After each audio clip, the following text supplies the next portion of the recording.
சென்னை காசிமேடு பகுதியிலிருந்து மீன்பிடிக்க சென்ற 6 மீனவர்கள் கனமழை காரணமாக நடுக்கடலில் சிக்கி தவிப்பதாக படகு உரிமையாளர்கள் தெரிவித்துள்ளனர். சென்னையில் கனமழை பெய்ய வாய்ப்புள்ளதாகவும் மீனவர்கள் மீன்பிடிக்க செல்லக்கூடாது என்றும் வானிலை ஆய்வு மையம் தெரிவித்துள்ளது. இதைத் தொடர்ந்து 1500 விசைப்படகுகள் 1000 நாட்டு படகுகள் மீன்பிடிக்க செல்லவில்லை.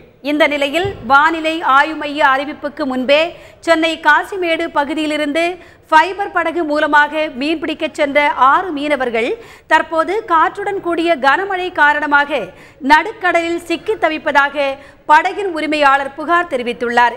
மீனவர்களை மீட்க தமிழக மீன்வளத்துறை அதிகாரிகளும் கடலோர காவல்படையும் உரிய நடவடிக்கை எடுக்க வேண்டும் என்று வலியுறுத்தப்பட்டு இதுவரையில் எந்தவித நடவடிக்கையும் எடுக்கப்படவில்லை என்று சம்பந்தப்பட்ட படகின் உரிமையாளர் தெரிவித்துள்ளார்.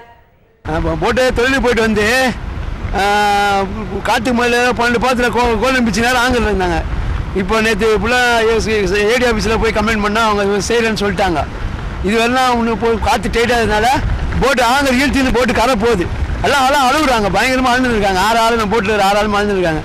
தொழில் போயிட்டு சுத்தமாக போட்டு கரை ஒதுங்கன்னு பயப்படுறாங்க. நாங்கள் ஏடி ஆஃபீஸில் போய் சொன்னோம், காலையில் போய் சொன்னோம், எல்லாம் ரெடி பண்ணுறாங்க, நீங்கள் கவலைப்படாதீங்க சொன்னாங்க.